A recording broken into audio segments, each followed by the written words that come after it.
Chapter 1. The Dog That Watched the Fire. It was a bitterly cold January morning when the first curious thread of the matter revealed itself to us. The frost still lay thick on the panes of our Baker Street sitting-room, and Holmes had not yet emerged from his slumber when a sharp rap upon the door announced an early visitor. Mrs. Hudson, with that blend of long-suffering patience and suspicion which Holmes's clientele often inspired in her, ushered in a stocky man in a thick wool coat, his cheeks red from the wind. He introduced himself in a gruff, almost apologetic tone. "Inspector Tobias Hargrove, gentlemen. I come from Kent. Apologies for the hour, but I was told there's no one better when a case makes fools of the local constables." Holmes, now roused and wrapped in his dressing-gown, surveyed the man with half-lidded interest, sinking into his armchair and steepling his fingers beneath his chin. "You speak of a case, Inspector," he said. "One presumes the fire was real, and the dog quite real as well. But what precisely was it watching?" The inspector's brow furrowed. "I haven't said anything about a dog yet, Mr. Holmes." Holmes smiled faintly. "And yet the soot on your trouser cuff speaks of standing too near scorched timber, while the hair clinging to your coat sleeve is unmistakably canine, short, white, and recent. Your boots, too, suggest damp ash rather than mere earth, and your fingers carry the scent of cedar smoke. Pray continue." Hargrove sat with a quiet grunt and laid his gloves on his knee. "It's the matter of the Brinscombe Manor fire, sir, out near Ashford. 3 nights ago, the main wing of the house went up after midnight. We thought it a chimney flare at first, but the constables on scene found oddities. The housekeeper insists someone was in the drawing-room an hour before the blaze, though the house was meant to be empty. Lord Brinscombe has been abroad since Christmas, and Lady Brinscombe passed some years back." Watson leaned forward. "And the dog?" "Ah, yes. Balthus. Enormous thing.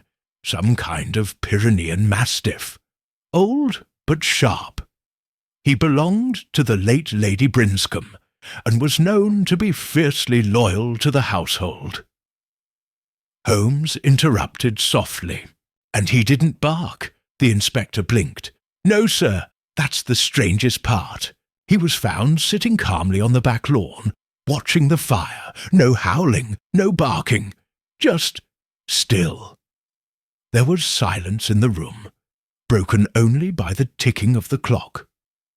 Hargrove continued. "The groundskeeper claims the dog only acts that way around family, which is strange, given there's no one left in residence. Yet there he sat, as though the fire were nothing at all." Holmes tapped the arm of his chair. "No accelerants detected. None obvious, but the drawing-room had been cleared of any recent use. No footprints, no signs of forced entry, and yet one window latch was found unhooked. No valuables taken. No servant reports seeing anyone come or go. And still, someone was there. Your housekeeper is adamant. She says she heard the old harpsichord playing." Holmes's eyes lit with a faint gleam. "A harpsichord?" "Yes, sir. She recognized the tune as Sicilienne, Lady Brinscombe's favourite, apparently. Thought, at first, it was a dream. But when the fire started not an hour later, well, she swore something wasn't right." Holmes rose and went to the window, staring out into the grey light. "And Lord Brinscombe? Still in Naples, last we heard. Expected back in a week. But there's no sign of burglary, and no claim yet made on the estate. We thought it might have been an accident, until the dog and the music and a neighbour reported seeing a lantern flicker near the hedge wall just before the flames rose.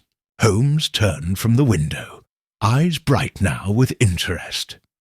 "Inspector, you have come to the right place. We shall accompany you to Kent by tomorrow morning's train. I suspect the ashes of Brinscombe Manor conceal more than charred furniture and scorched timber." He looked at me with a flicker of amusement. "Tell me, Watson, how often do you encounter a ghost who plays Sicilian and forgets to frighten the dog?" I said nothing then, but in my heart I knew this case, unlike any we had encountered, would prove to be not a matter of hauntings or hounds, but of smoke, deception, and a singularly strange logic. Chapter 2. Ashes and Apparitions. The next morning we boarded the early train to Ashford under a thick veil of cloud that threatened rain. Holmes, ever restless in transit, made no conversation beyond an occasional hum as he reviewed a faded copy of the Musical Times. I, meanwhile, occupied myself with a short article in the Telegraph concerning a proposed railway expansion in Surrey, though my thoughts were far from infrastructure. Brinscombe Manor, as Inspector Hargrove had explained, lay about 2 miles from the station, nestled at the edge of a village called Fourgates Hollow. We were met on arrival by a small rumbling trap, driven by a stone-faced stable hand who introduced himself only as Merton. The ride was cold and jostling, the landscape grey with frost, and the skeletal trees overhead twisted in such a way as to lend the entire route a haunted air. When the manor came into view, my first impression was of quiet ruin. The left wing, once, presumably, the social heart of the house, was blackened and hollowed, a jagged husk with charred rafters rising like the ribs of some burned-out leviathan. Smoke stains trailed up the brick in branching patterns, and the main drawing-room windows were entirely gone, their empty frames exposing splintered flooring and blackened furniture inside. Holmes leapt from the cart the moment it halted and stood with his hands in his coat pockets, surveying the sight with that curious blend of intensity and detachment that I had come to associate with his best work. "No fire brigade?" he asked as Hargrove joined us from the gravel path. "Arrived nearly an hour after the alarm," the inspector replied grimly.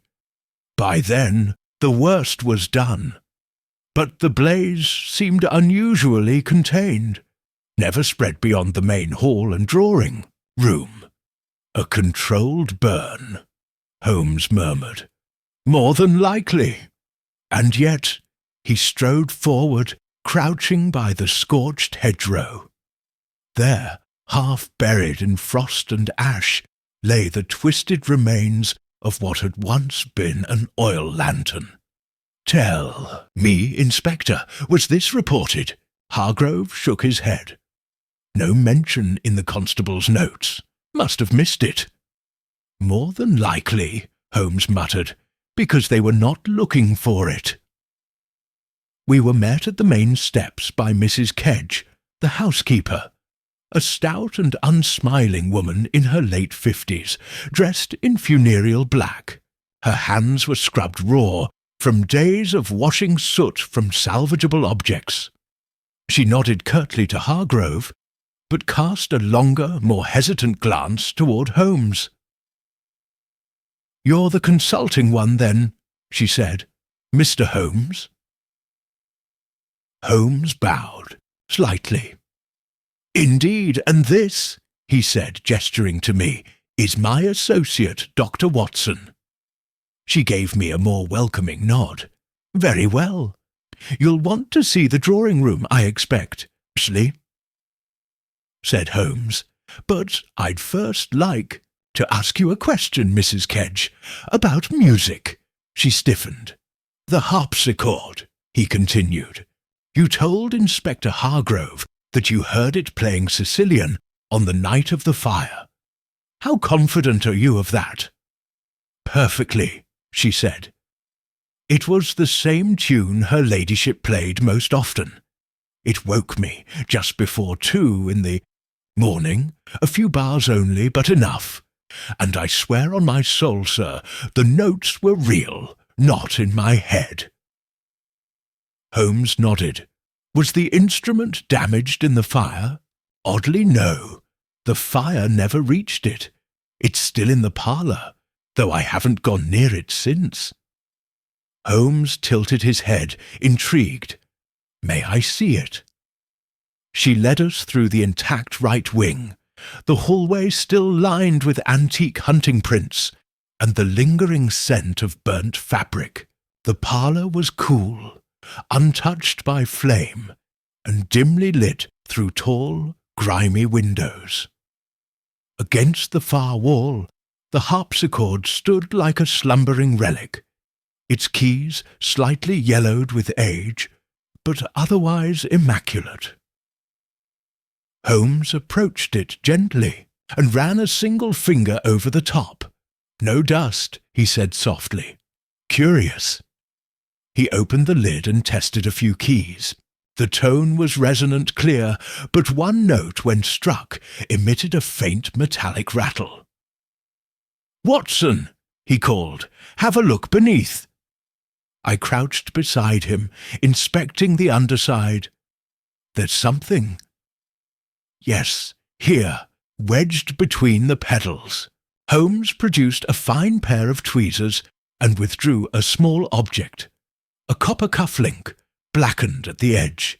It bore a crest, 2 crossed sabres beneath a griffin rampant. "Recognize it, Inspector?" Holmes asked. Hargrove examined it. "That's the Brinscombe family crest, no doubt." Holmes pocketed it. "Then we now have something more than ghost stories. A link to the family, and perhaps a clue to who played that ghostly tune." He turned back toward Mrs. Kedge. "And the dog, Bulthus, where is he now?" "In the stable," she said. "Refused to enter the house since the fire. Won't touch his food if it's brought near the main hall." "Take us to him," Holmes said. Outside, in the crumbling stone structure beside the manor, the great white dog lay in a bed of straw. His eyes opened as we entered, alert, intelligent, but not fearful. Holmes crouched down and offered his hand, which Balthus sniffed, then nudged gently with his nose. "No sign of injury," Holmes murmured, "but his fur smells of cedar, just like the kind used in drawing-room panelling." He stood, brushing straw from his knees. "Watson, Hargrove, we are beginning to glimpse a shape through the smoke. The dog saw what we did not. And he watched in silence because I believe the figure who played that tune was no stranger to him." The implication hung heavy in the cold air. Holmes straightened his collar and gave a faint smile. "The fire may have been meant to destroy, but it has only clarified. Let us return to the ruins. I suspect the real performance is yet to begin." Chapter 3. The Drawing Room. Remains the pale afternoon light filtered through the smoke-darkened windows of Brinscombe Manor as we returned to the ruins of the drawing room. The fire had devoured most of the furnishings, only a few warped picture frames, and the melted skeleton of what must have been a candelabrum remained in the room's blackened core. The floor was a mess of scorched beams and ash-streaked tile, and the ceiling bore the scars of flame in jagged, blistered arcs. Yet something about the destruction felt precise. Holmes stood at the threshold, arms folded, his gaze flicking from corner to corner as though reading an invisible script. "Curious," he murmured, tapping his cane lightly against the floorboards. "So very selective." Inspector Hargrove joined us with a slight grimace. "Selective, Mr. Holmes?" "Yes. Notice how the fire danced around the edges of the room, there and there." He gestured to a pair of unburnt wall panels, but never touched the west wall in its entirety. And yet the epicenter seems to have begun precisely here. He pointed to a blackened area near the fireplace, where the floor had caved in slightly, as though something was placed to burn, but nothing else was meant to. Watson crouched beside him. "Then you believe the fire was no accident?" "I'd stake my reputation on it," Holmes replied. "No natural chimney fire behaves this way." This was a message. I surveyed the space, perplexed. But what message could one send with fire? "A clever one," Holmes said. "To those who knew what was here, and what needed to vanish." He circled toward the west wall, pulling a folded page from his coat. It was an old sketch, faint but detailed. "I requested a floor plan from the Land Office this morning before we departed London," he said. "This drawing room had a collection of heirloom paintings, portraits of the Brinscombe lineage." Holmes reached the intact portion of the wall and tapped lightly on the wood. "They're all gone," I said. "Destroyed in the fire?" Holmes shook his head. "No soot marks on the panelling. No remains of canvas or frame. These were removed before the fire." "Then whoever entered the room knew precisely what they wanted," Holmes finished. "The fire wasn't concealment, it was theatrical." He turned to Hargrove. "And you're still convinced Lord Brinscombe was out of the country?" "Letters from Naples dated and postmarked. The embassy confirms his location. He's due back in 4 days. And no other family. Only a distant niece, Miss Eliza Brinscombe. Lives in Sussex. They're estranged, I believe." Holmes's brow furrowed. Estrangement in a family as old as this often has layers worth unwrapping. He stepped carefully into the remains of the hearth, his sharp gaze sweeping the rubble. Then, suddenly, he bent and extracted something from the ashes. A small warped circle of glass, ringed with blackened silver. "A monocle?" I asked. "Indeed," Holmes said, holding it to the light, "and not of the modern sort. This is older, hand-ground glass, lightly convex, the kind worn by a gentleman of an earlier generation." Watson frowned. "Perhaps one of the removed portraits?" Holmes smiled slightly. "You're catching on, Watson. Someone has been impersonating a ghost and left behind their mask." Hargrove interjected. "But why the harpsichord? Why the music?" Holmes replied, "Because music is memory. For those who lived in this house, that tune was more than notes. It was Lady Brinscombe herself. If one wished to conjure a ghost, it was the perfect spell." "And the dog," I added. "Still not a bark." Holmes turned to me. "Balthus is key. He did not bark because he knew the figure he saw. Trusted them even." He gestured to the hallway. "Let us speak with the servants again, especially those who served during Lady Brinscombe's time. There is something we've not been told." Mrs. Kedge met us in the servants' corridor with a bundle of linens, her face pinched. Holmes wasted no time. Mrs. Kedge, was anyone recently dismissed? A former staff member, perhaps? Someone who served the late lady. The woman hesitated. There was one, she said slowly. Mr. Edwin Harville, the valet, served Lady Brinscombe faithfully for years. Dismissed after her death. Lord Brinscombe thought it unseemly for him to remain, given how close he had become to the family. Close in what way? Holmes asked. Well, he was more than a servant. She trusted him. He read to her, played music.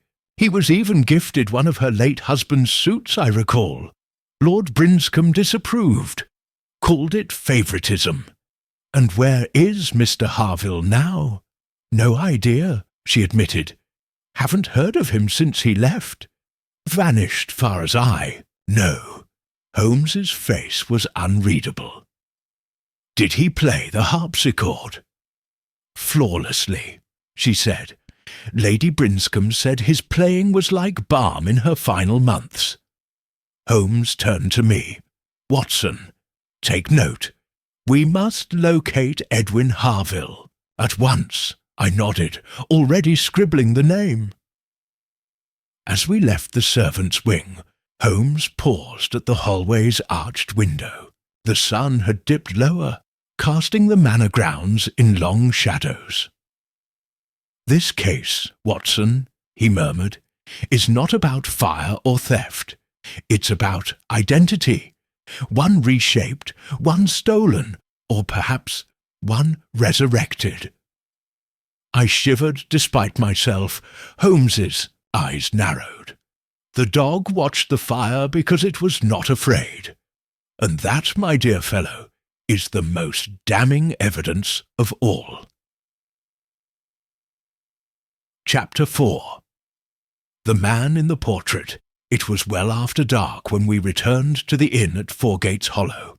Holmes spent little time on supper, instead lighting a fire in our modest upstairs room and pacing before it like a man waiting for thunder.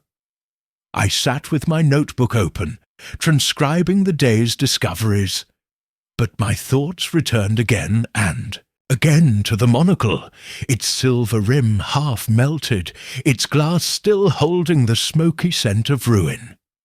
You're sure, I said at last, that it wasn't dropped before the fire? Holmes stopped mid-step. Quite. There was ash fused to the edge, melted at temperatures higher than that of a typical house fire. No, Watson, that monocle fell during the act, not before, which means the impostor was in costume when the blaze began. But to what end? I asked. To appear as a ghost? Holmes smiled faintly. That is precisely what the perpetrator intended. To craft a haunting. A clever ruse, one designed not merely to frighten, but to influence. Influence whom and why remains the central question. He stopped pacing, removed a folded telegram slip from his coat, and handed it to me. I wired Mycroft while you were questioning the gardener. That was his reply. I scanned it. Harville known to Foreign Office. Last registered address, Coastal, Hospice Linton, closed 6 months ago. Current whereabouts unknown. A hospice? I said. He was ill. Not necessarily, Holmes replied. Some institutions are used for seclusion, not convalescence, particularly when a man wishes to vanish. He turned back to the fire. Do you recall the Brinscombe family portraits, Watson? The ones missing from the west wall? Of course. You believe Harville removed them? I do, and with good reason. Holmes reached into his satchel and produced a sheaf of clippings. I borrowed these from the Ashford Historical Society this afternoon. He laid them on the desk. Each featured reproductions of paintings once housed at Brinscombe Manor. Most were standard upper-class fare. Gentlemen in scarlet waistcoats, door ladies in lace, children with unsettling expressions. But one dated 1864, caught my eye. It was a man in military dress, standing beside a harpsichord. His monocle gleamed. "My word," I murmured, "that's him." Holmes tapped the name beneath the portrait. "Captain Lionel Brinscombe. Lady Brinscombe's husband," he said. "Killed in India, or so the family record claims. But there were always whispers, suggestions he had deserted his regiment and fled the Empire." He leaned closer. "Now imagine a clever valet, musically inclined, already favoured by the mistress of the house. Imagine he bore a passing resemblance to the late captain, and began to believe he could become him, not just in memory, but in flesh." "You think Harville impersonated the captain?" "I think," Holmes said, "he studied the man obsessively, learned his habits, his posture, his music, and then, when the time came, returned in full regalia to the drawing-room where the captain once played, conjuring a ghost to unsettle the household." "To unsettle whom?" I pressed. Holmes's eyes gleamed. "Ah, Watson, that is the right question. And the answer lies with the one man who stood to inherit everything upon Lady Brinscombe's death." "Lord Brinscombe." Holmes nodded. "The absent heir, safely abroad. His father's name tarnished. His own claim to the estate dependent on a single assumption, that the captain was truly dead." I sat back, stunned. "You believe Edwin Harville is attempting to reclaim the estate as Captain Brinscombe?" "I do. Or rather, he wishes to plant the idea that Captain Brinscombe never died, that he returned briefly, haunting the manor, with music and fire, and vanished again. The effect is psychological, not just upon the household, but the local community. Enough rumours, enough mystery, and in time, a narrative takes hold." Holmes stood and poured himself a cup of tea. "It is a con, Watson, but a con layered with theatrics, and we must expose it before it becomes legend." He glanced at the clock. "Tomorrow, we visit the village registrar. I wish to learn who signed the captain's death certificate, and whether a man by the name of Harville ever visited under an alias." He turned back to the fire, swirling the tea absently. "And then, my friend, we must pay a visit to the Brinscombe family vault." Nearly dropped my pen. The vault, indeed, for if the good captain truly died, his bones should still be there.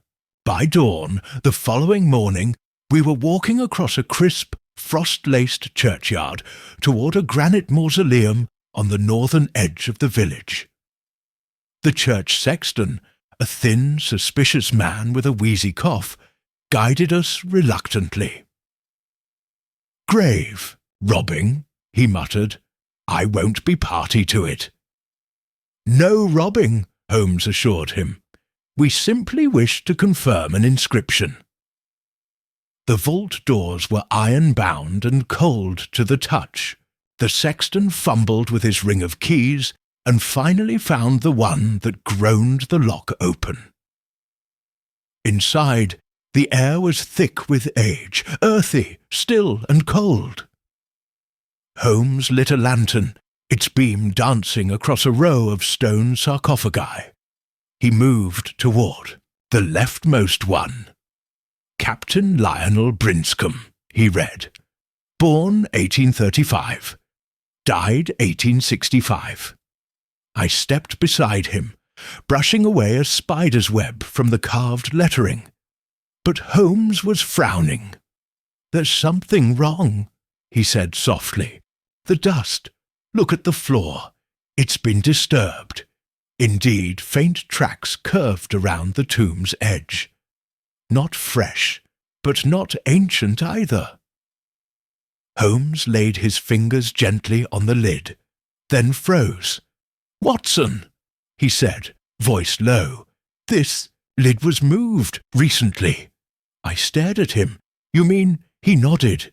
The captain's body may not be here at all.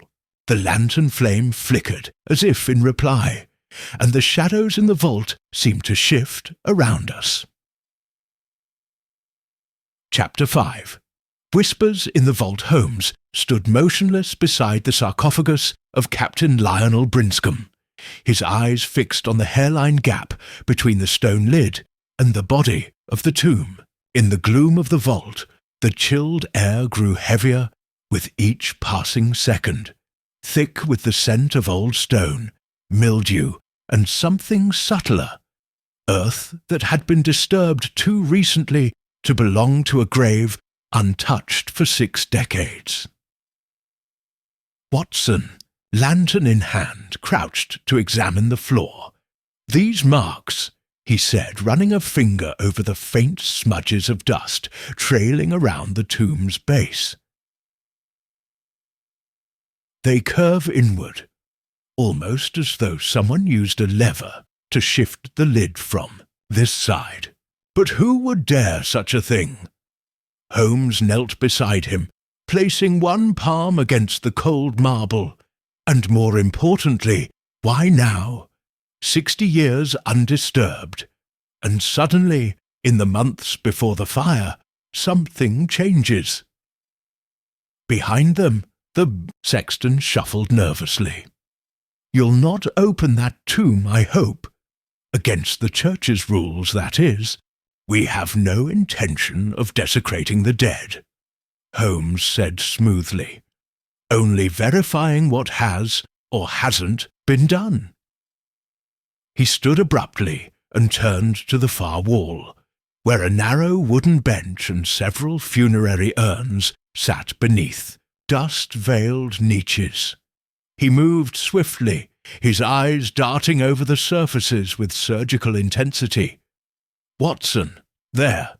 Do you see it?" I followed his gaze. The mark on the bench. It was a smudge, no larger than a coin, but unmistakably recent. Ashy. Holmes brushed his fingers over it and brought them to his nose. "Cold soot," he murmured. "Not from this vault, from a fireplace, and not a large one either. Portable, perhaps." I stared at him. "You believe someone brought a brazier into the tomb?" "Indeed," Holmes replied. "To see without being seen, to do delicate work in the dark, and to avoid the lantern's giveaway through the slit in the door. Firelight flickers, but coals glow quietly." The sexton let out a soft moan. "This is devilry." "Not devilry," Holmes corrected. "Desperation, or perhaps ambition." He stood again, pacing slowly now. "We must consider the broader puzzle, Watson. A fire designed to erase or imply. A dog that sees a ghost and does not bark. A monocle belonging to a man long dead, found in the epicenter of destruction. And now, an empty tomb, disturbed by someone who wished to imply or prove that Captain Brinscombe returned." I swallowed. "Then the impersonation is more than symbolic." "Far more," Holmes said. "This is not a haunting, it is a claim. Someone wishes to resurrect a man legally, and if successful, would inherit the estate, invalidate the current lord's standing, and rewrite the Brinscombe legacy." "But surely no court would believe such a thing. Not if the body were still here," Holmes said. "But if it's gone, and if records can be forged, witnesses found, or old servants persuaded." He looked again at the coffin. "We must report this to Inspector Hargrove. Discreetly. But I fear the legal wheels are already turning." Back at the inn, Holmes drafted a brief but urgent letter and sent it by courier to Hargrove in Ashford. As we waited, he reviewed every note we had taken, pages of scrawled observations, interview details, and references from local archives. He watched him from across the table. "Holmes," I said cautiously, "you once remarked that when you eliminate the impossible, whatever remains, however improbable, must be the truth." "Yes," he replied without looking up. "Do you consider it impossible that Captain Brinscombe might have lived, deserted perhaps, then returned under a new name?" He met my gaze then, his expression unreadable. "It would be more comforting, Watson," he said quietly, "if the man behind this were simply an impostor.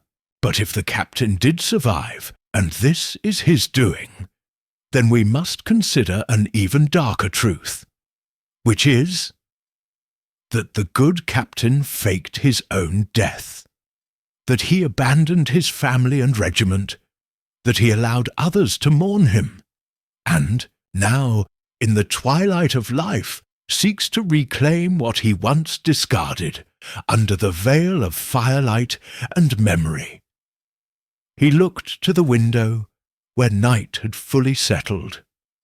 "Either way," he said, "a man without a past is trying to become one, with a legacy." By mid-morning, a carriage arrived bearing Inspector Hargrove, visibly agitated and holding a small packet. "You were right," he said, stepping inside. "We've had word from the Office of Records in Devon. Someone requested a certified copy of Captain Brinscombe's birth certificate last month, signed under the name E. H. Merivale." Holmes arched an eyebrow. "A new alias. Harville continues to evolve. And that's not all," Hargrove continued.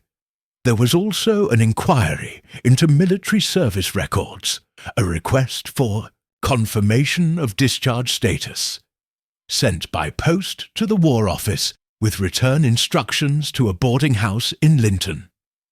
He handed Holmes the packet. They traced it back. The room was rented by a man in his 60s, neat but evasive, who paid in advance and left 2 weeks ago. Said he was visiting an old estate to reclaim a family treasure. Holmes flipped open the packet and drew out a small photograph. Grainy, clearly a clerical image from a residency log. The man had a lean, gaunt face, deeply set eyes, and wore a coat with a high collar. Watson let out a breath. "That's the man in the painting." Holmes nodded slowly. "It is also," he said, "does the ghost the dog watched." He folded the photo and tucked it into his inner coat pocket. "We must return to Brinscombe Manor immediately. There is one final person we have not spoken to." "Who?" I asked. Holmes's eyes gleamed. "The groundskeeper. According to Mrs. Kedge, he was the only one who saw the figure before the fire began." He turned to Hargrove. "Send a constable ahead. I fear the man may no longer be safe." As the wheels of our hired carriage turned once again toward Brinscombe, I could not help but feel the cold of the vault still clinging to my bones. Somewhere between the living and the dead, truth had been disfigured, and now it fell to Holmes, alone to bring it into the light. Chapter 6. The groundskeeper's tale. Brinscombe Manor loomed grey against the overcast sky as we approached once more. A low mist curled along the gravel path, giving the crumbling estate a phantom-like appearance. As our carriage pulled up, Inspector Hargrove stepped out first. Toward a man standing at the edge of the main gardens, with a spade in hand and a suspicious eye trained on us. "Edgar Pike," Hargrove said curtly. "Groundskeeper here for 20 years. Keeps to himself, but Mrs. Kedge says he was in the eastern orchard the night of the fire, and may have seen someone lurking before the blaze broke out. We followed Hargrove across the frost-dusted grass toward Pike, who stood beside a toppled wheelbarrow filled with dead branches. "You'll pardon the interruption," Holmes said with a nod, "but we understand you were here the evening of the fire?" Pike's eyes narrowed beneath a heavy brow. He was a stocky man, perhaps in his 50s, with a nose like a hawk's beak and dirt-streaked hands that gripped the spade like a soldier might hold a bayonet. "I was," he said cautiously, "and saw summat strange, if that's what you've come for." Holmes gave a faint smile. "Indeed, that's precisely why we're here." Pike wiped his hands on his coat and glanced around as if checking for eavesdroppers. "Was finishing for the night," he said, "when I heard a tune, piano music, but faint. Thought at first it was one of those blasted phonographs, but the tone was wrong. Too live, if you take my meaning." Watson and I exchanged glances. Holmes said nothing, letting the silence stretch. "So I followed it," Pike continued. "Or sounded like it was coming from the old drawing-room. Only place with a piano. But the room's been locked up since the lady passed. When I got close, music stopped. Dead silent." He paused, then added, "That's when I saw him." "Describe him," Holmes said quietly. "Tall, military posture, dressed in old-fashioned kit, medals, sash, high collar. Couldn't see the face properly. He was in silhouette, but he turned his head and I swear he looked right at me, then walked off into the smoke, calm as anything." Pike's hand trembled slightly as he set the spade against the wheelbarrow. "You followed him?" I asked.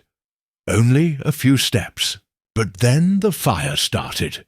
First a glow from the parlour chimney, then it caught quick. I ran to the village to fetch help." Holmes stepped forward. "Did the man carry anything unusual? A lantern? A case?" Pike shook his head. "No, just that uniform, and a limp, slight but real."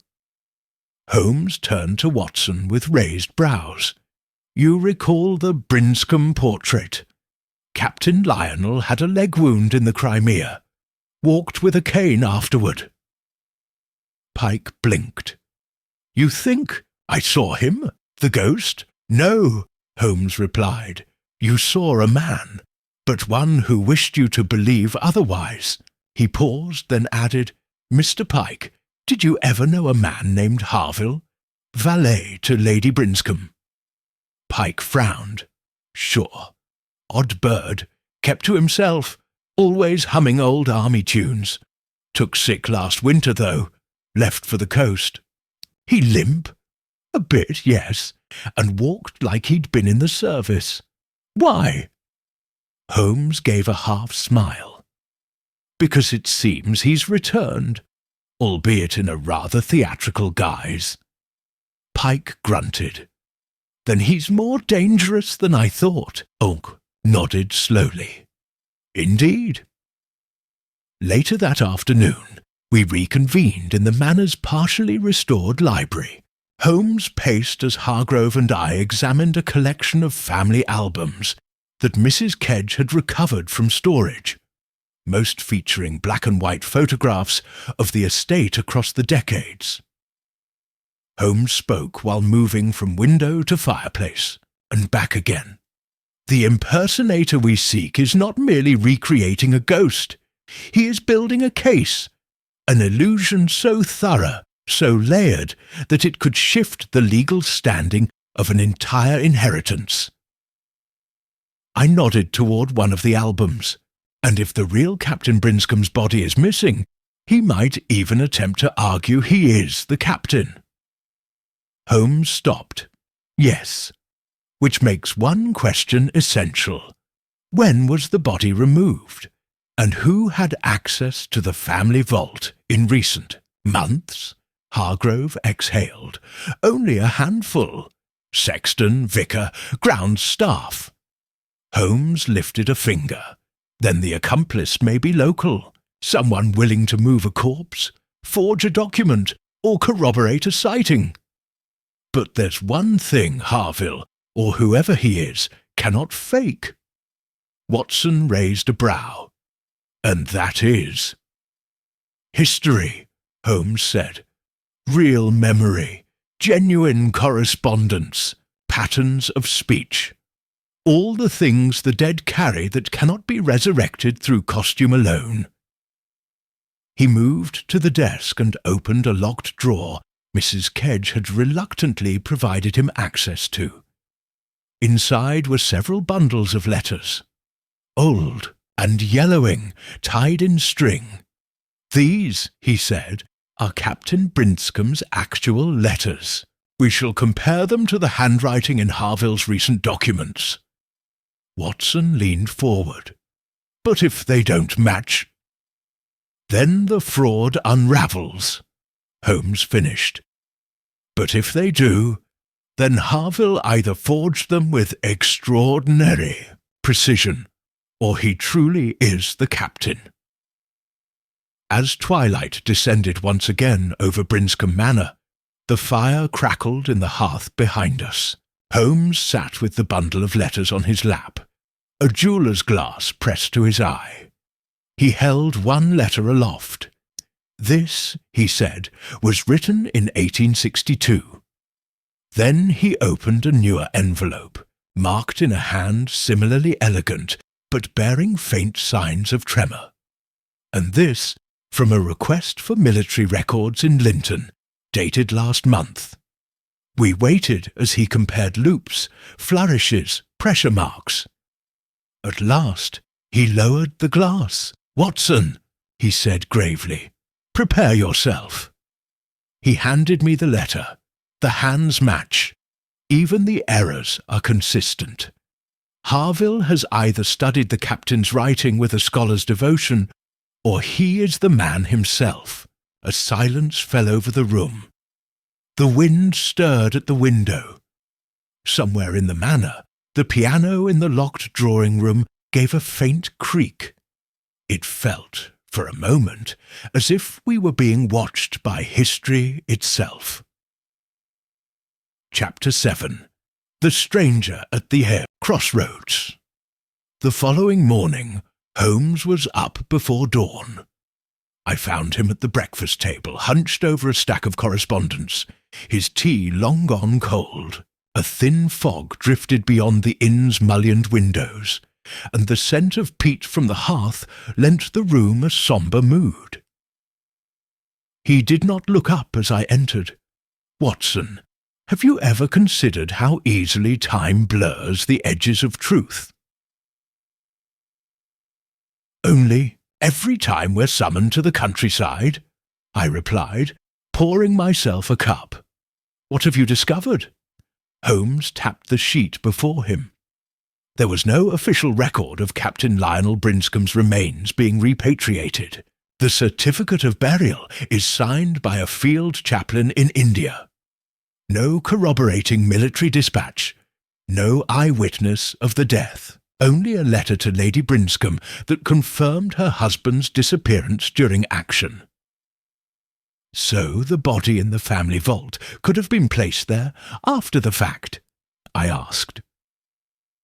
Or never placed there at all, Holmes replied grimly. But more intriguing is this. He unfolded another paper.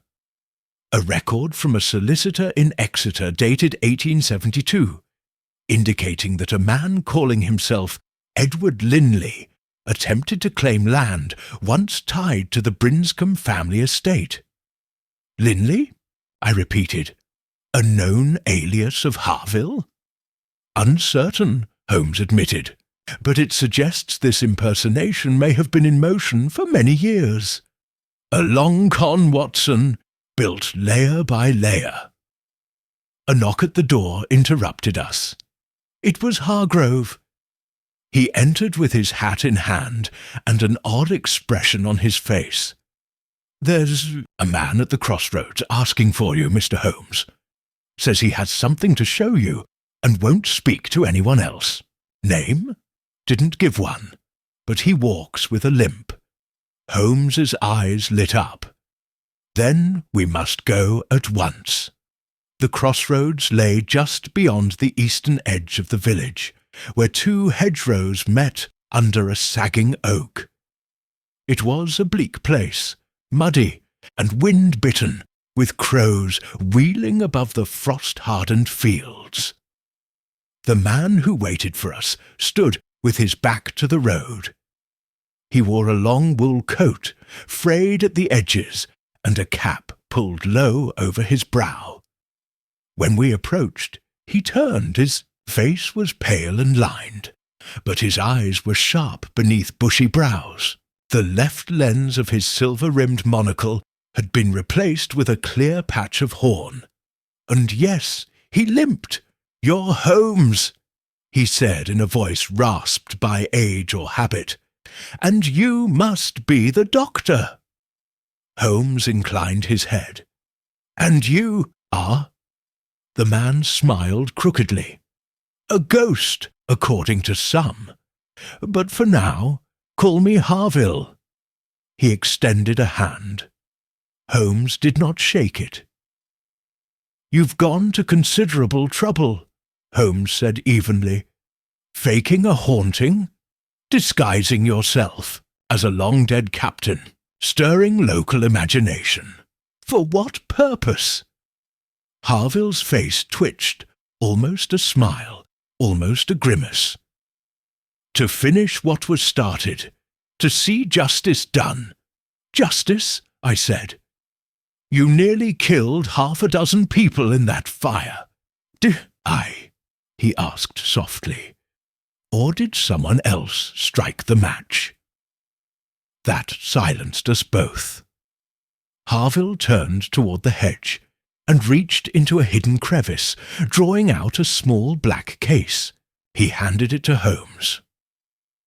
Inside lay 2 letters, both sealed with the Brinscombe crest, and a photograph, faded and sepia-toned. A younger Harville stood beside a man in military dress. "It's him," I breathed. "Captain Brinscombe." Harville nodded. "Taken in Bombay, 1865, weeks before the attack. We were friends.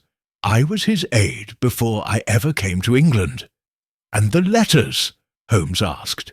"Proof," said Harville, "of betrayal, of how the captain intended to expose his commanding officer for embezzlement, and how that same man arranged his disappearance." Holmes examined the documents. The handwriting matched. The content, grim warnings, a coded list of names, an instruction to return to England if anything befell him, made my blood run cold. "This," Holmes said, "is the cipher." Harville nodded. "Woven into the quilt, a pattern the lady kept long after his death. I found it by chance while sorting her estate. That's when I knew he hadn't died a coward." He was silenced. "You believe the captain was murdered?" I asked. "I know it," Harville whispered, "and I can prove who did it." Holmes snapped the case shut. "Then you must come with us. Tell your story fully, before someone ensures you never tell it again." But Harville shook his head. "I have one final errand. Then I'll surrender myself. Meet me tonight at the foot of Brinscombe Hill. Midnight. Bring a lantern."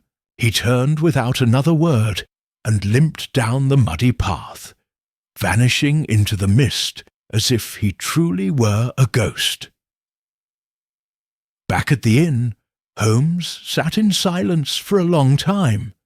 At last he spoke. "Watson, we must examine that quilt. What do you expect to find?" "A cipher, hidden in the stitchwork. A message meant to survive the grave. You think Harville's telling the truth?" Holmes looked out the window. "I think," he said slowly, "that we are standing at the edge of something much larger than a haunted house." He turned, eyes gleaming with that peculiar fire I had come to know well.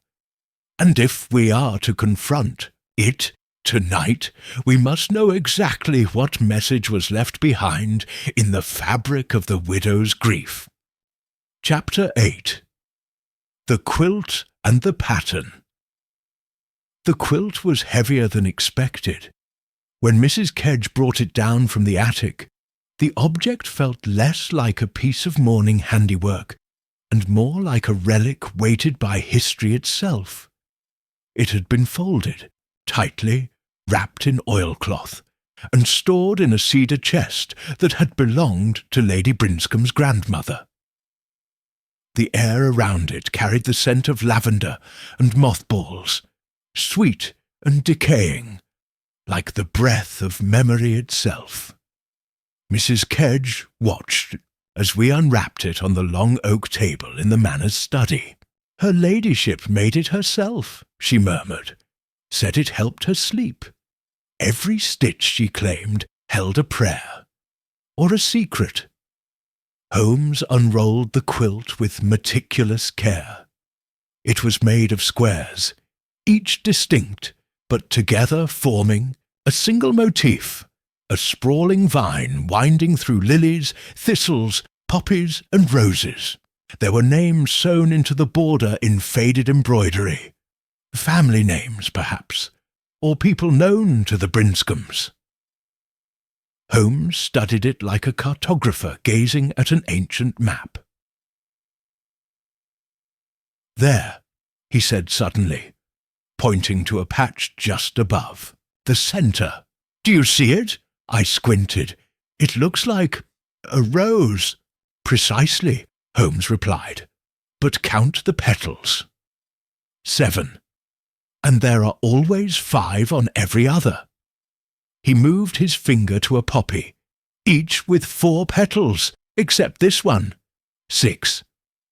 Holmes stood, circling the table.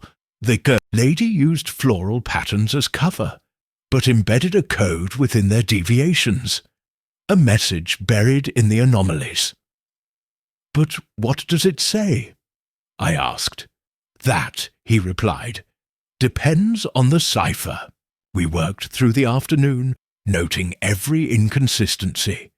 A lily with a twisted stem, a vine curling counterclockwise, a thistle with 3 spikes instead of 2. Holmes created a grid, aligning symbols with letters according to a pattern, pulled from a Brinscombe family hymn we had found in an old music book.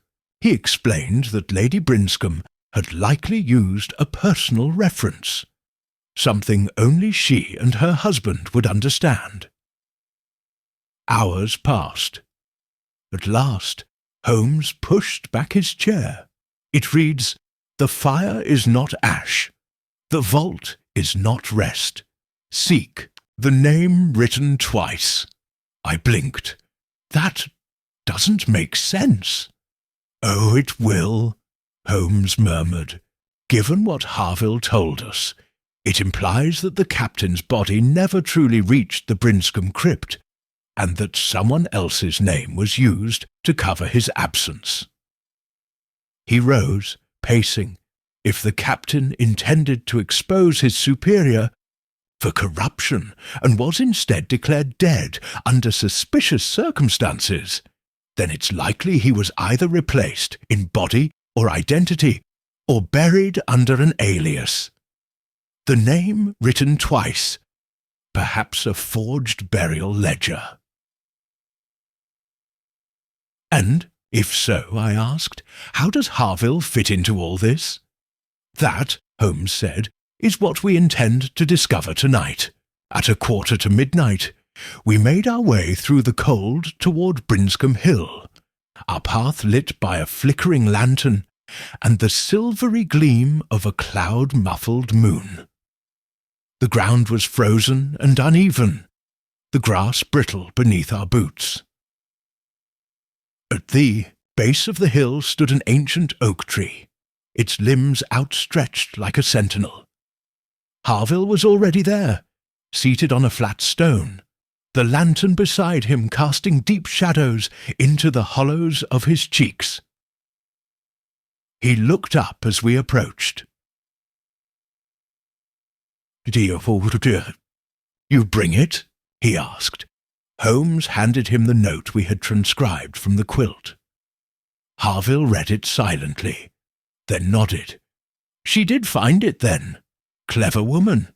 She knew they'd come for me eventually, so she left this trail, quietly, in fabric, where no one would think to look." Holmes crouched before him. "Then you'll tell us everything?" Harville nodded, voice low and tight. "It was Colonel Weatherby, the man your captain served under.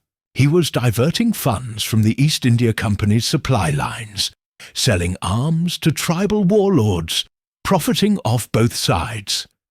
Lionel found out, wrote letters, gathered names." "And was silenced," I said. "Yes," Harville replied. "The attack was a set-up. Lionel was wounded, yes, but not killed. I got him out, hid him in a missionary outpost north of Calcutta. But he was weak, fevered, died 2 weeks later." "Why not return his body?" Holmes asked. "Because his enemies watched every port. Weatherby had influence in every channel. I sent a body back, yes, but not Lionel's. I forged the burial. The only place I could hide the truth was in the one place they wouldn't suspect. A forgotten friend." Holmes's voice was sharp. "And now—" Harville pulled out a battered notebook. "Now, I've collected the names, the signatures, the ledgers. It's taken me 30 years, but I have enough. And they're still alive. Weatherby's sons, his partners.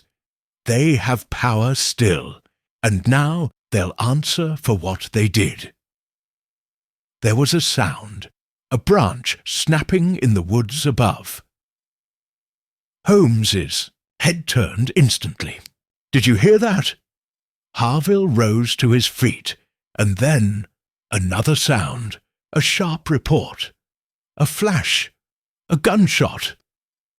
Harville staggered. He looked at us in mute surprise, then collapsed to the ground.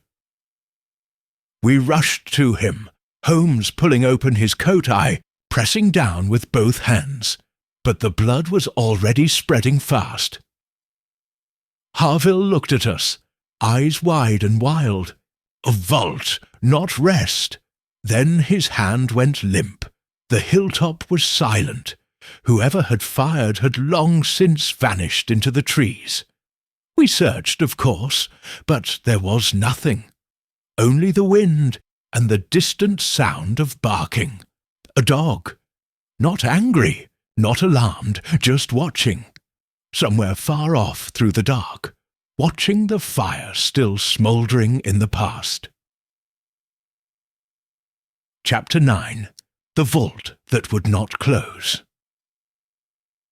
The morning after Harville's murder was grey and grim, the sky a low slate lid upon Brinscombe Hill.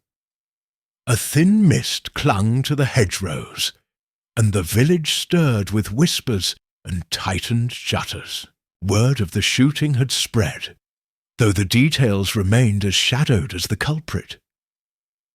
Inspector Gregson had arrived from Exeter by mid-morning. Tall, ruddy, and clipped in manner, he surveyed the scene at the hill's base with the weary detachment of a man used to unsolved endings. "Another ghost story ends in blood, eh, Holmes?" he remarked as we stood over the spot where Harville's body had lain. Before being taken to the coroner's office in town, old man pokes around where he shouldn't, and someone silences him. Seems straightforward. Holmes did not reply. He crouched, examining the patch of earth where Harville had fallen, his fingers brushing the flattened grass and pebbles.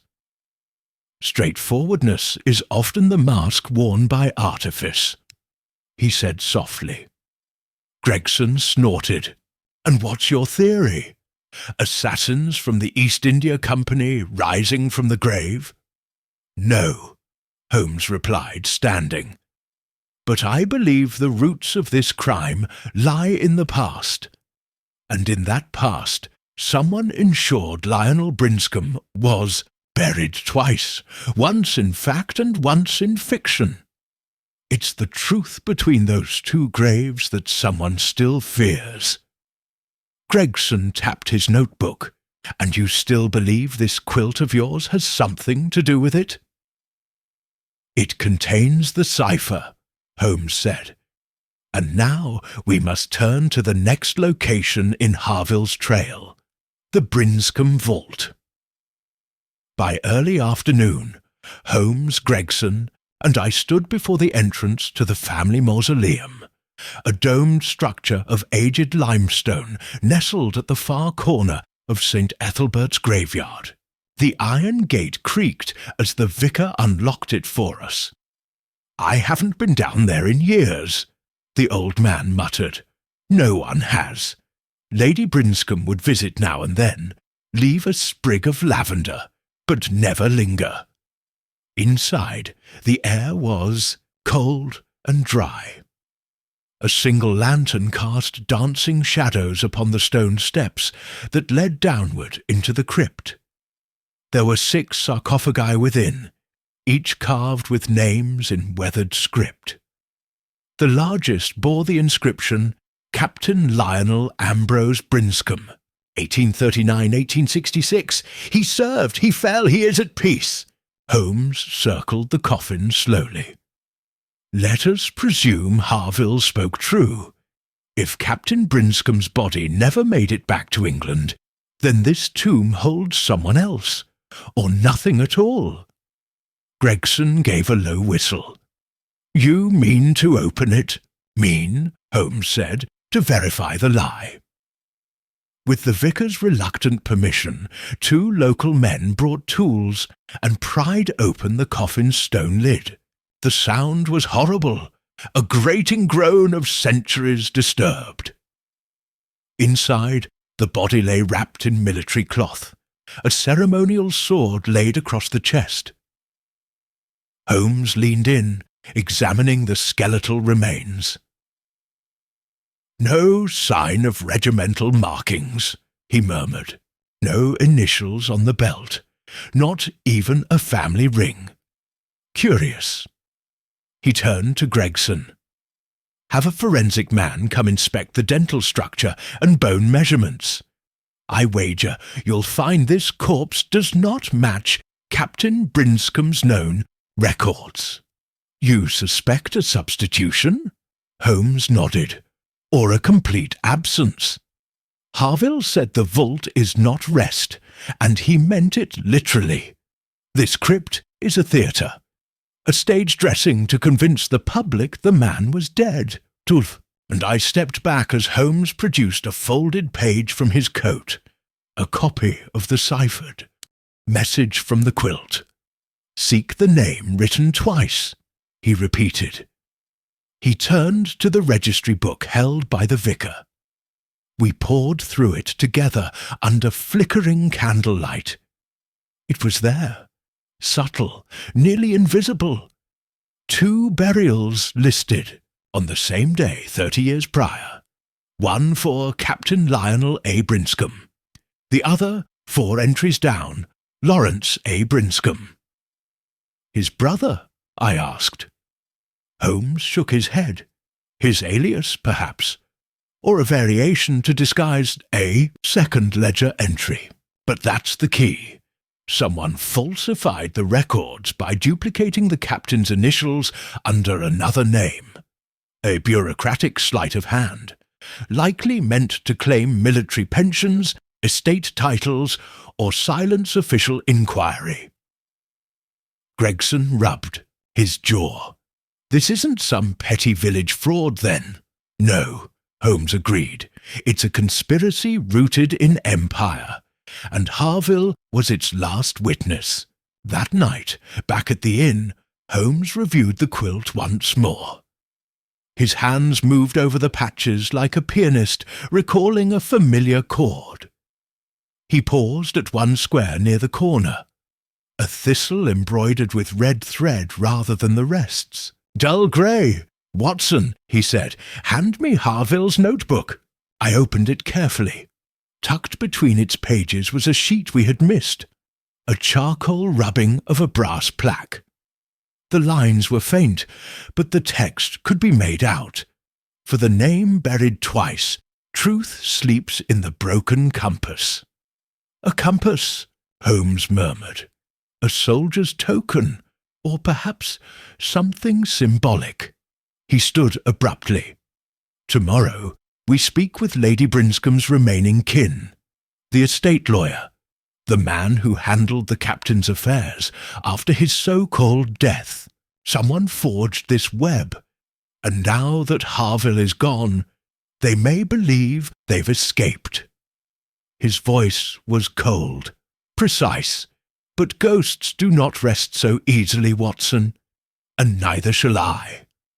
And in the quiet that followed, I saw in Holmes not the excitement of the chase, but the grim determination of a man who had glimpsed the gears of something, vast and merciless turning behind a tapestry of silken lies. Chapter 10. The Estate Lawyer and the Ledger of Shadows. The following morning found us once again aboard a rickety hansom, wheels jostling over cobblestones, slick with mist. Holmes sat, with fingers steepled, gaze far away, and said not a word for the entire journey. I had grown used to this silence. It often meant that some crucial element, some thread, was being slowly pulled through the vast needlework of his mind. Our destination, the Exeter office of one Mr. Elias Rooke, solicitor of the Brinscombe family's affairs for nearly 4 decades. The man was, by all accounts, meticulous, discreet, and profoundly dull, traits Holmes valued in a man of legal authority, for it was often such figures who hid the largest truths beneath the dust of ordinary paperwork. Rooke's office was nestled between a saddler's shop and an undertaker's, fitting, Holmes noted dryly, for a man who dealt in inheritance and death. He received us promptly, a tall, narrow man with parchment-coloured skin, gold-rimmed spectacles, and hands that seemed made for folding and refolding papers. "I was told you might. Come," he said, ushering us into his book-lined study. "News travels quickly when there's murder involved. Tragic business, that, with Mr. Harville." "You knew him?" Holmes asked, seating himself with languid precision. "Knew of him?" said Rooke. "He appeared only once, nearly 3 decades ago, inquiring about Captain Brinscombe's will. Claimed to be a friend from the regiment. Lady Brinscombe dismissed. Him said he was a disturbed man, obsessed with conspiracy." Holmes smiled thinly. "And were you satisfied with her answer?" "I was paid to be," Rooke replied. "At least in those days. My loyalty ended with her death." "What of the will?" I asked. "Captain Brinscombe's." Rooke rose, turned to a cabinet, and withdrew a thick folio bound in green twine. "Here, filed and sealed under the authority of the Admiralty and the India Office. Curiously swift, if I may say so, especially given that no body was returned, only the regimental confirmation of death. Signed, I might add, by a certain Colonel Edwin Weatherby." Holmes's eyes flashed. "The name appears again." Rooke spread open the document. The ink was still crisp, but the language was perfunctory. The captain had bequeathed most of his estate to his widow, a modest stipend to his brother, now deceased, and a mysterious donation to a society titled the Caledonian Trust of Colonial Oversight. Holmes tapped the name. That trust, Mr. Rook. Did you ever investigate it? Rook adjusted his glasses. It no longer exists. Dissolved 2 years after the will was filed. Absorbed, I believe, into a shipping concern. Do you have the ledger of estate dispersals? From that period? Holmes asked. I do, Rook said, rising again. He returned with a heavier, dustier tome. Flipping through, he stopped at an entry from 1867. Here, funds transferred to Caledonian Trust. And then, he frowned, redirected. That's odd. He turned the page. There's a duplicate entry. Same amount, same date, but filed under a different recipient name. L.A. Brinscombe, Private Investment Holdings. Watson blinked. You mean the captain's name again?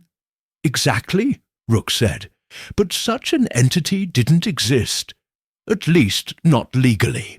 I recall asking questions at the time. But Lady Brinscombe insisted it was an overseas investment on her husband's behalf. Holmes rose. 2 transfers, 2 Brinscombes, 1 dead, 1 hidden. Tell me, Mr. Rook, do you know where those funds were directed? Unfortunately, Rook said, closing the ledger, the trail vanishes after that. The funds passed through a shipping intermediary, Grimble & Co., which no longer exists. Their records were lost in a warehouse fire in 1871. Holmes's expression did not shift, but I recognized the narrowing of the eyes, a sign that something was beginning to align. Back in the carriage, Holmes was silent again until the Brinscombe estate loomed into view. But when he spoke, it was sharp and sudden. Watson, do you recall the wording on the embroidered cipher? I nodded. The fire is not ash. The vault is not rest. Seek the name written twice. Precisely. Harville knew that the estate's funds were being used to perpetuate a lie, that the captain's death was a fiction created to protect others.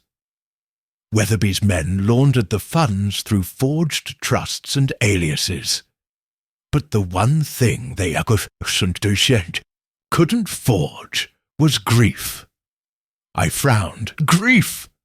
Lady Brinscombe's mourning, he said. Her solitude, her strange quilt, her refusal to ever remarry. If she had known Lionel was truly dead, she might have moved on. But she did not.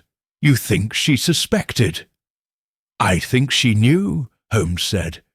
And in her own quiet way, she tried to preserve the truth. Through her stitches, through the altered flowers, through the code that would outlast her voice. I leaned forward. But Holmes, what now? Harville is dead. Rook has shown us the money trail ends in ashes. How do we proceed? Holmes's gaze turned to the horizon, where the clouds were parting and a thin band of winter sun pierced through. We proceed, he said softly, by finding the one piece of the captain's life still missing, the compass. I blinked. The one mentioned in Harville's note? Exactly. Truth sleeps in the broken compass. I believe it is no metaphor, Watson. Somewhere in that house, or upon that land, lies a hidden artifact. A soldier's compass likely cracked, concealed from those who would use it to destroy the truth. And I wager that when we find it— He paused. We will find the name that was written twice, but never erased.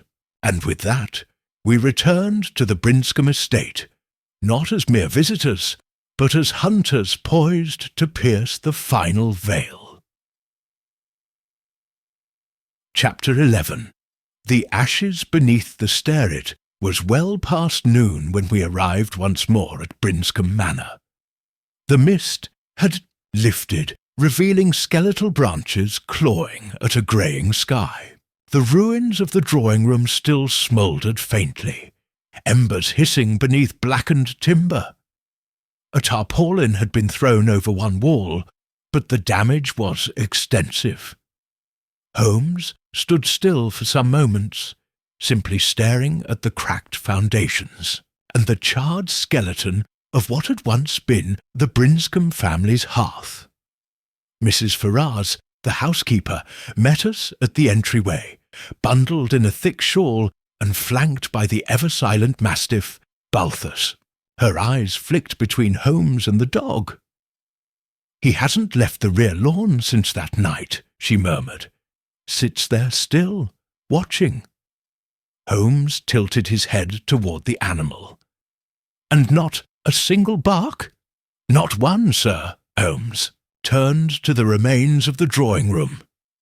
"Take me there," he said. The space was littered with rubble and sodden ash, but Holmes walked with surety, his boot heels making a sharp rhythm against cracked tiles and soot-covered boards.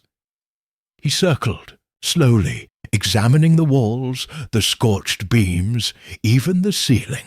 I watched him kneel and run his fingers over the blackened floor beneath the broken piano frame. "You recall Harville's note, Watson," he said over his shoulder. "Truth sleeps in the broken compass." This was no ordinary fire. It was meant to destroy something precise. "A document," I offered. "No, paper would be too volatile, too easily consumed. No, we're looking for something more resilient, something small and not stored where one would usually keep valuables." He moved toward the stairs that led up toward the family wing, though that portion had escaped the fire. The railing was intact, though soot marked each baluster. "Do you smell that?" Holmes asked suddenly. I inhaled and detected a faint, oddly sweet scent, like oil or varnish, but tainted with iron. He knelt again, this time at the third step. "Here," he muttered. "See the staining? Beneath the riser." He reached into his coat and withdrew a small folding knife. With surgical care, he loosened the panel beneath the stair, revealing a narrow cavity. From within, he extracted a scorched but intact tin box, barely the size of a pocketbook. Holmes opened it with gloved hands. Inside lay a shattered brass compass, its glass fractured, needle snapped. Beneath it a parchment, curled and brittle with age, but untouched by flame. Holmes read it aloud, his voice low. "To whoever finds this, I am Lionel Augustus Brinscombe. The world thinks me dead. In truth, I have lived in shadows since that cursed affair in Calcutta. I was ordered to disappear. I obeyed, but my conscience has not. This compass bore witness to the moment I ceased to be a soldier and became a ghost. Let it return my name to the record I never chose to abandon." Watson exhaled slowly. "Good Lord! He faked his death." "Not quite," Holmes replied. "He was ordered to vanish. The colonial authorities, Weatherby and his ilk, needed a scapegoat or a silence to contain a scandal. Captain Brinscombe was their willing pawn." He held the broken compass delicately. Harville must have found this, or known of its existence. He stitched it into the cipher, left the trail, and when he came to confront whoever kept the lie, alive, he was killed. "Then the fire," I began, "was meant to destroy this," Holmes finished. "But someone forgot what Harville knew. that some secrets are better buried beneath steps than stored in safes. We returned to the parlour, where Mrs. Ferrars sat watching the mastiff through the glass. Holmes approached her gently. "Mrs. Ferrars, did Lady Brinscombe ever mention this compass?" The housekeeper hesitated, then nodded. "She did, once, after the funeral that never had a coffin. Said it was his lucky charm. Carried it since his first commission. She cried, then said, 'If ever you see Balthus sitting by the fire without stirring, look for what lies below his feet.'" Holmes smiled faintly. "She meant it literally. I never understood," Ferrars murmured, "until now." That evening, Holmes wrote a brief note to Inspector Hargrove, requesting that the constabulary secure the broken compass and hidden document under legal seal. Meanwhile, we sat in the drawing-room of the guest quarters, logs cracking in the grate as Holmes packed his pipe. "I wonder," I said after some time, "why Brinscombe never returned. If he regretted it so much, why remain a ghost?" Holmes stared into the fire. "Because, Watson, ghosts do not come back to life. They merely wait to be seen. He knew returning would shame those in power, perhaps even implicate the crown. Some men choose honour in silence rather than truth in scandal." He tapped the pipe against his palm. "But truth," he added, "has a way of waking, especially when stitched into quilts and coded into steps and guarded by dogs who do not bark." I nodded slowly, absorbing the weight of it all. Somewhere, outside, Balthus still sat in the frost, his eyes fixed upon the ruins of the room where the fire had failed to consume the truth. And Holmes, his mission half complete, already gazed towards the next thread, waiting to be drawn from the ashes. Chapter 12. The Tune Played Twice. The following morning was heavy with sleet, the sky an oppressive dome of grey. Holmes, however, was already awake and freshly dressed, his fingers dancing with eagerness as he laid out the scorched compass, the decoded parchment, and Harville's final letter across the writing table in our modest quarters. "Everything points backward, Watson," he murmured. "This case is one of reversal, of lives undone, roles reversed and names erased." "And yet Harville died going forward," I said, sipping bitter tea, "pursuing the truth at the cost of his life." Holmes gave a thin smile. "Indeed, and it is that pursuit which shall lead us to the murderer." Before I could ask further, a knock came at the door. Inspector Hargrove entered, his hat wet with melting snow, and his face drawn with new fatigue. "We've had a development," he said, removing his gloves. "Or rather, a confession." Holmes's eyebrows lifted. "Hargrove," continued, "the groundskeeper, Barstow. He turned himself in not an hour ago. Said he started the fire under orders." "Orders?" Holmes repeated. Hargrove nodded grimly. "He wouldn't say from whom, but he swore he didn't kill Harville. Claims he was paid to erase a hiding place, not a man." Holmes exchanged a glance with me. "Curious timing. Why confess now?" "That's just it. He says he received a second payment. Left under his door this morning. A note, too." He handed Holmes a crumpled envelope. Inside was a slip of fine parchment, bearing only 2 words in black ink. "End it." Holmes turned it in his fingers. "Same ink as the cipher quilt, same hand. This was written by the same person who stitched the message. "And what do you make of that?" I asked. Holmes's eyes narrowed. "I make of it this: the killer is cleaning house. Harville first, the drawing-room second. Barstow would have been third, had he not acted preemptively. The killer is nervous." Hargrove looked grim. "We have Barstow in custody, but I don't know where to turn next." Holmes folded the note and stood. "To music, Inspector. There's still one detail we've not chased." By midday, we found ourselves once again in the ruined East Wing, where what remained of the drawing-room's frame still stood like a skeleton, brittle and black. The harpsichord had been pulled from the wreckage and now rested in the stable-house. With the help of the stable-hand, Holmes uncovered it, brushed ash from the cracked keys, and sat before it thoughtfully. He pressed one note, then another, then slowly he began to tap out the opening bars of Sicilienne, the very tune Mrs. Ferrars claimed to have heard the night of the fire.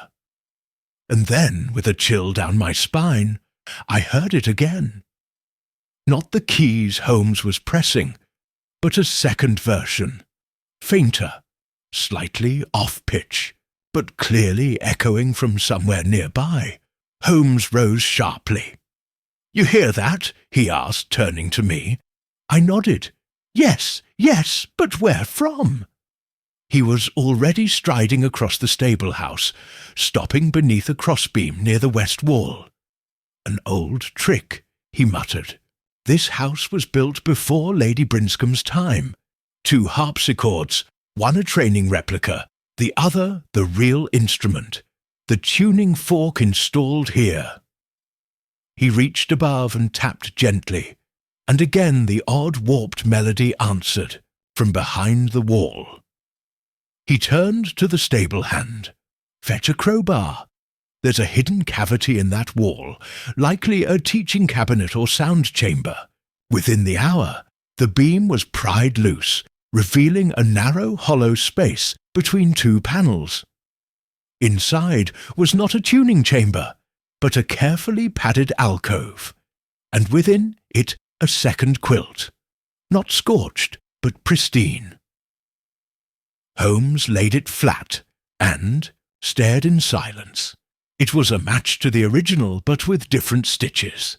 Where the first bore a message of guilt and concealment, this one told a story of protection. Harville knew. He sewed the truth to free Lionel, but someone else sewed this to bind it in silence. "What does it mean?" I asked, struggling to follow the avalanche of implication. Holmes looked at me gravely. "It means 2 people knew Lionel Brinscombe was alive. One sought to vindicate him, the other to keep him buried." I frowned. "But why? What reason?" He cut me off. "Because the man who benefits most from Lionel's disappearance is the man who holds the title now." My breath caught. "You mean—" "Yes, Watson. Lord Julian Brinscombe, the younger brother, declared heir after Lionel's supposed death. He had motive, knowledge of the estate, and likely knew of Harville's search. He played Sicilienne not to haunt, but to mislead, to echo a memory, to create confusion and doubt, a ghost story to cover a very real crime." I was silent a long moment. "But the dog, Balthus. He didn't bark. He watched." Holmes's eyes flickered. "Because the man who stood before the fire that night was someone Balthus knew." A chill settled over the room as the full weight of that implication rooted itself in our minds. Holmes stood slowly, brushing ash from his knees. "We are near the end, Watson, but first I must see the dog." Chapter 13. The Watcher, beneath the Hearth Balthus, the Pyrenean Mastiff, had been relocated to a quiet corner of the stables following the fire, kept calm and isolated, the groundskeeper claimed, to help the aging beast recover from the ordeal. When Holmes and I approached, the animal looked up with solemn amber eyes, but did not rise. His great head rested on crossed forepaws, his fur still dusted faintly with ash. Holmes stopped a few feet short and regarded the dog with curious intensity. "There is a great deal to be said for the evidence of animals, Watson," he murmured. "Unlike men, they do not dissemble. They react with clarity to recognition, fear, affection, or guilt." He crouched slowly, extending an open hand. Balthus sniffed it once, then blinked, indifferent. Holmes turned back toward the stable boy, who stood nearby. "Tell me, has he reacted to anyone in particular since the fire?" The boy hesitated. "Not really, sir. Mostly quiet. Sleeps more than usual." "No barking, growling, no attempts to follow anyone?" The lad scratched his neck. "Well, come, to think of it, he did stand up when Lord Julian came yesterday. Just for a moment. Looked like he was about to follow him, but then he sat back down." Holmes's eyes gleamed. "That will do." We returned to the manor ruins before dusk, passing Inspector Hargrove, speaking grimly with Barstow near the stables. Holmes had asked that Lord Julian be summoned discreetly for the evening. By the time we reached the blackened drawing-room frame, a small lantern glowed beneath the archway, where once fine wainscoting had stood. There, on Holmes's signal, the men uncovered what had once been the fireplace. Beneath its charred remains, the mason's hearthstone had shifted unnaturally during the collapse, enough for Holmes to suspect it had not been securely affixed in decades. "Help me lift it," Holmes instructed Hargrove and a constable. With some effort, they shifted the massive slab. Beneath it, just as Holmes had predicted, was a concealed iron box, its surface blackened but intact.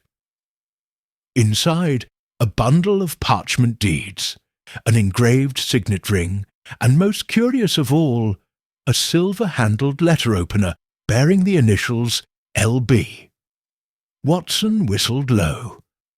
Holmes held up the ring. This was Lionel's. His name was stricken from the records after his presumed death, but this proves he had returned, either in secret or under duress. I suspect he entrusted these to Harville for safekeeping. Hargrove peered into the box. Could this be what got Harville killed? Holmes nodded. Almost certainly. But more than that, it's the motive behind the fire. The documents within would undo everything Julian Brinscombe inherited. At that moment, footsteps sounded on the scorched floorboards above. Lord Julian Brinscombe entered, wrapped in a fine wool coat, his expression carefully composed. "You sent for me, Mr. Holmes?" he asked coolly. Holmes turned with the smallest of smiles. "Ah, Lord Julian, just in time. We've made a discovery, one that pertains to your brother." The nobleman's expression did not shift. "I was under the impression that Lionel perished at sea nearly 15 years ago." "Were you?" Holmes said softly. He handed over the ring. Brinscombe took it, and for the briefest instant the mask cracked. His hand closed too quickly. His jaw twitched. This proves nothing." "Oh, but it does," said Holmes. You see, this ring was found beneath the hearthstone, hidden alongside papers naming Lionel as the rightful heir, with recent dates, which means he was not dead, but in hiding, and someone wanted him to remain that way. Julian laughed sharply. Are you suggesting I killed my own brother? Ridiculous. I'm suggesting you knew he returned, and I am suggesting, Holmes continued, eyes narrowing, that you played Sicilian on the harpsichord that night to distract the housekeeper while you set the fire, to destroy the evidence Lionel entrusted to Harville. You've no proof. Holmes tilted his head. Don't I? Tell me, Lord Julian, why did your mother's dog not bark? A beat of silence. Watson whispered, because he knew him. Holmes nodded. Precisely. He'd have torn a stranger apart. But to someone the dog remembered, someone who lived here, walked these halls, it was just another evening stroll, Brinscomb's. Composure now cracked fully. You don't understand, he hissed. Do you think Lionel wanted to return? He was weak, ruined by scandal. He gave this up. I rebuilt everything, cleaned the family name. He would have destroyed it all again. Holmes's voice grew quiet. So you destroyed him instead. Brinscombe said nothing, but his silence was louder than any confession. That evening, under Holmes' guidance, Hargrove placed Lord Julian under arrest for arson and conspiracy to commit murder. The charge of Harville's actual killing, Holmes warned, would require additional inquiry. But the pattern was now clear. As for Balthus, the dog was returned to the estate's care, sitting quietly beneath the same scorched tree he'd watched. From that night, unmoving, Holmes watched him for a long time. Loyal to the end, he murmured. If only men were half so honest. We walked back in silence, the sound of sleet like needles against our collars. The fire had revealed many things, but it was the dog who saw it all and said nothing. Until Holmes listened. Chapter 14. Holmes closes in the final clue. Revealed, it was nearly midnight by the time we returned to the caretaker's quarters, yet Holmes showed no sign of retiring. He paced the floor with a measured calm, the same sort of thoughtful agitation I had witnessed only when the case approached its final pivot. I busied myself by the fire, noting how the wind rattled the remaining panes of the old Brinscombe manor. Outside, Balthus the mastiff still kept vigil, like a statue carved from patience and ash. I must admit, Holmes, I said at last, your deduction regarding the ring and the dog's recognition of Lord Julian was a stroke of brilliance. But one question remains. Why would Lionel entrust such vital documents to the steward Harville rather than confront his brother directly? Holmes paused at the hearth, his expression unreadable. Because, my dear Watson, Lionel was not merely in hiding. He was being watched, possibly threatened. Harville, an old retainer and friend, was perhaps the only soul he could trust. But even that failed him. He reached into the pocket of his dressing gown and produced a folded note, aged but intact. You'll recall I took the liberty of examining Lady Brinscombe's remaining correspondence in the estate archives. This, he said, handing it to me, was tucked inside a volume of Tennyson poetry. I read the shaky script aloud, and anything should happen, the hearth remains. Let Julian inherit ashes if he must, but not the truth. Lionel's writing? I asked. Holmes nodded, and a clear warning that he anticipated danger. But the most damning evidence lies not in this note, Watson. It lies in the fire itself. I blinked. But the fire destroyed the evidence. Holmes gave a faint smile. No, it failed to destroy all of it. With that, he retrieved from his valise a singed sliver of parchment we had uncovered near the edge of the drawing-room, curiously overlooked by the constables during their first sweep. Observe, Watson. Note the handwriting. Cramped, slanted, not Lionel's, and the language, preserve the ledger at all costs. The cipher is within the quilt. That, I believe, was penned by Harville. A desperate message, never sent. I felt a chill that had nothing to do with the wind outside. The cipher in the quilt? Holmes stood. Yes, the widow's quilt, as Mrs. Pettigrew described it, a patchwork Lady Brinscombe had made during her final illness. Harville must have discovered Lionel's attempt to encode a message in it. Perhaps it was meant to be symbolic or literal. But we searched the quilt, I reminded him. Nothing unusual aside from the embroidery. Holmes gave me one of his rare, pleased expressions. Precisely, the embroidery. Think back. She favoured musical motifs, particularly bars of Sicilienne. I blinked again. You don't mean... Yes, he said simply. The stitched pattern isn't merely decoration, it's notation, a hidden musical cipher. I stared at him. And you recognized it.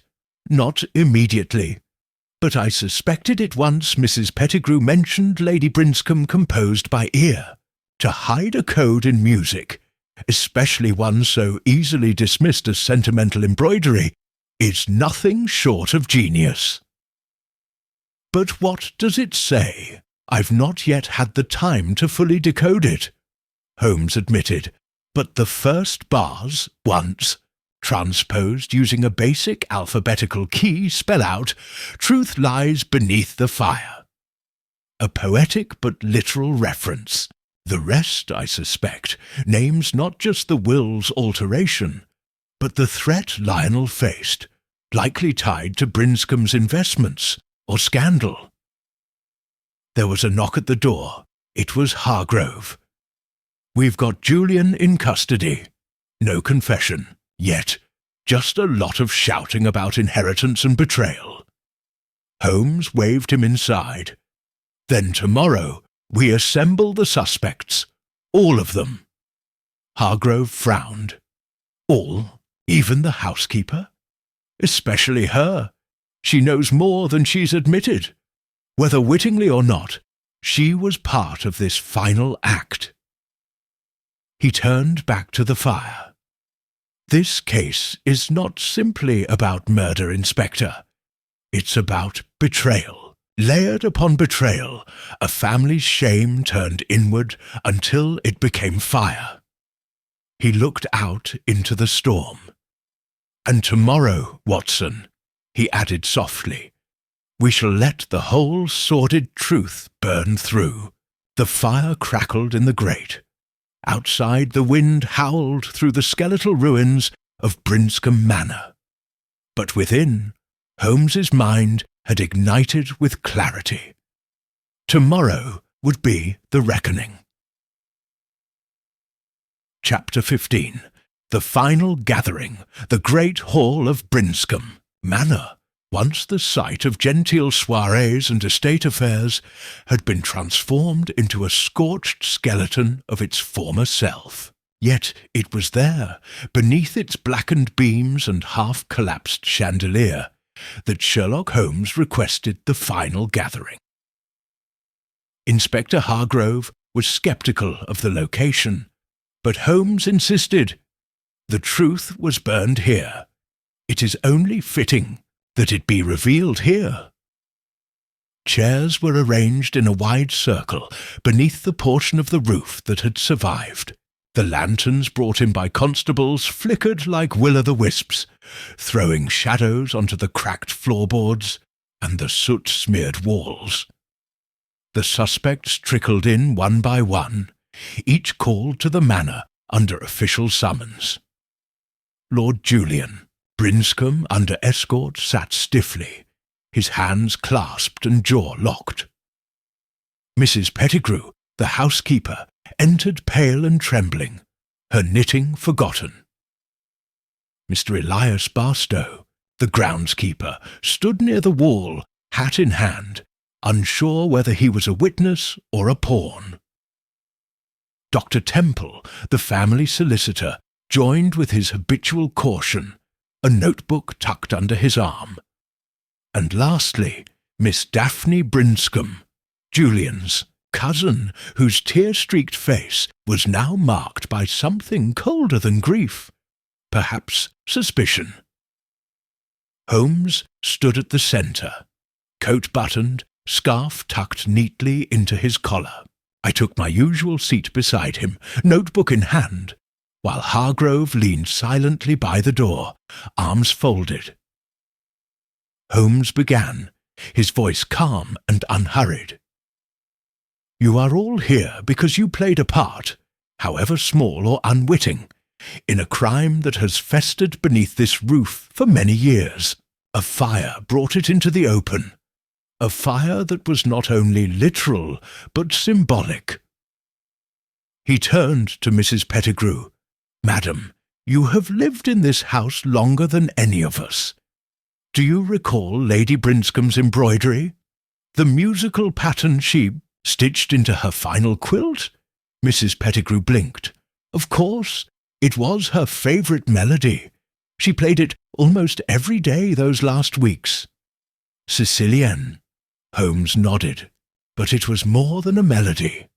It was a cipher, a message, one meant for the son she feared would never receive a fair inheritance." He drew a folded sheet of paper from his coat. Using a simple substitution, the notes spell out a phrase, "Truth lies beneath the fire." And it was literal. Beneath the hearthstone, we found Lionel Brinscombe's signet ring, the original deeds to the estate, and critically, a sealed affidavit naming him as the rightful heir, alive and in hiding. Gasps swept through the room. Dr. Temple stood abruptly. "That cannot be! Lionel was presumed dead." "He was presumed, yes," said Holmes, "but not confirmed, and someone made certain he remained presumed." He faced Julian. "You knew he had returned." He approached Harville, who had long suspected something was amiss with the estate's revised documents. Harville, as we now know, concealed Lionel's affidavit beneath the hearth, the one place he believed safe from your prying eyes. Julian said nothing. His lips tightened, but he did not deny it. Holmes continued. "On the night of the fire, Julian played Sicilian on the harpsichord, drawing Mrs. Pettigrew away from the hearth. Then he set the blaze using a timed oil lamp tucked behind the curtains. The goal wasn't to harm, but to destroy. Yet Harville, returning unexpectedly, interrupted the act and paid for it with his life. Mrs. Pettigrew looked horrified. But he was such a gentle man." Holmes offered no comfort. It was a calculated act, but Julian made a mistake, one he didn't foresee: the dog. He turned to Barstow. "You mentioned that Balthus did not bark the night of the fire, but he stood when Julian passed by yesterday. Why?" Barstow hesitated. He knew him." "Precisely," Holmes said. "The dog knew Julian, trusted him, which is why he did not raise alarm. But the beast never forgot. When we approached the fire site days later, he returned to the same burnt floorboard. Waiting, watching, just as he had that night." Julian scoffed. "You're convicting me based on a dog?" No, Holmes replied smoothly. I'm convicting you based on your greed, your forged documents, and your inability to destroy every piece of the truth. Harville's message survived. The embroidery survived. And most importantly, your brother's legacy survived. He walked toward the group, gaze sweeping them. Each of you harboured doubts. Mrs. Pettigrew, you wondered why Lord Julian never wept at his mother's death. Dr. Temple, you questioned why the estate's finances were so quickly locked. And Miss Daphne, he turned to her. You were the last to see Lionel alive. You met him at the garden wall the week before the fire. Daphne gasped. How did you? I saw the dried petals in your diary. Clematis, the same flower Lionel wore as a boutonniere when he vanished. A memory he left you, perhaps as a warning. You were silent to protect your family. But silence can be crueler than lies. A heavy stillness filled the scorched chamber. Holmes looked to Hargrove. You may charge Lord Julian Brinscombe with arson, fraud, and obstruction of justice. As for the murder of Mr. Harville, he may yet confess, or the evidence will lead us there. Hargrove stepped forward without a word and took Julian by the arm. The Baron offered no resistance. His shoulders sagged, and as he passed, Balthus growled faintly from his corner. Holmes turned from the ruins. Let the dead rest, he said quietly, but let the truth rise from their ashes. And with that, the circle broke, and the long night ended, with justice only just beginning to breathe. Chapter 16. The Reveal. Holmes breaks down the crime.